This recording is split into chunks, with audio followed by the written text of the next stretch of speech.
I believe that the Bible is believable, and belief in the Bible is compatible with the belief in science.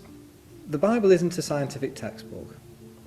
Science tries to explain how things happen using naturalistic phenomena, but the Bible explains why things happen, that God has a plan and a purpose with the world.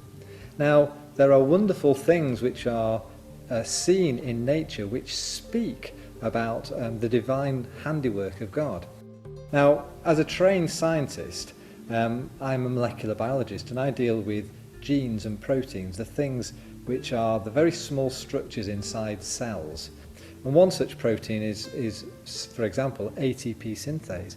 And it's a wonderfully but incredibly complicated protein. It has a wonderful design which is just like an electric motor. It has a rotor, it has things like brushes which make it rotate round, and it has, if you like, a power source that causes it to rotate round. Now, this is a very important enzyme for our bodies because ATP is the currency of, if you like, energy. What that means is how we spend money in terms of our currency with pound coins and banknotes. Well, the cells use energy currency called ATP, and it's so important that we make our own body's weight in ATP every day. Now, for them to actually work, they work by sitting inside this membranous bag, which has to be completely intact. A membrane is made out of lipid and proteins, and so it works because there is an electrical gradient between the inside and the outside, and that electrical gradient powers the rotation of the ATP. Now, for that electrical gradient to be present, obviously the bag has to be intact, but there also has to be another set of enzymes and proteins all working perfectly together to make that electrical gradient.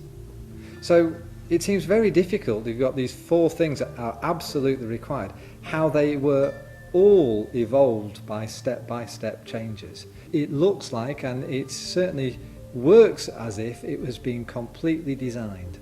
And to me, it speaks of a wonderful, intelligent design of, well, by God, the divine creator. Now, the second example of wonderful design that I've come across is this example of the bones that go into the woodpecker's beak. Now, woodpeckers, as we know, are wonderful creatures, are able to make holes with their beak and actually find grubs inside trees. But the woodpeckers have these wonderful bones called the hyoid bones, which are attached here at the beak, extend all the way around the back of the head with some unique and exquisite joints at the back, which allow the bones then to bend and to come underneath the jaw and into the tongue of the woodpecker. And so when the bones and the muscles contract, the bones are forced, because of these wonderful hinges at the back, into the tongue, and the tongue extends, and so it can reach out and stiffen the tongue and grab that elusive grub. But the fact is that the woodpecker has also got these wonderful barbs on the end of the tongue, so that once it actually reaches the grub, it can grip it and pull it back into the mouth. Now, these wonderful bones, just to me, speak of a wonderful design, that a divine designer has been at work to create those wonderful structures to allow that woodpecker to do what it does, and that's get grubs and live off them. The Apostle Paul spoke about the things of God, his eternal power, his divine Godhead being clearly seen and understood by the things which are revealed to us in the natural creation. And so that we have no excuse, we can see that God is at work, and he's properly at work because of creation and the fact that he has a divine plan and purpose which is centered on that creation.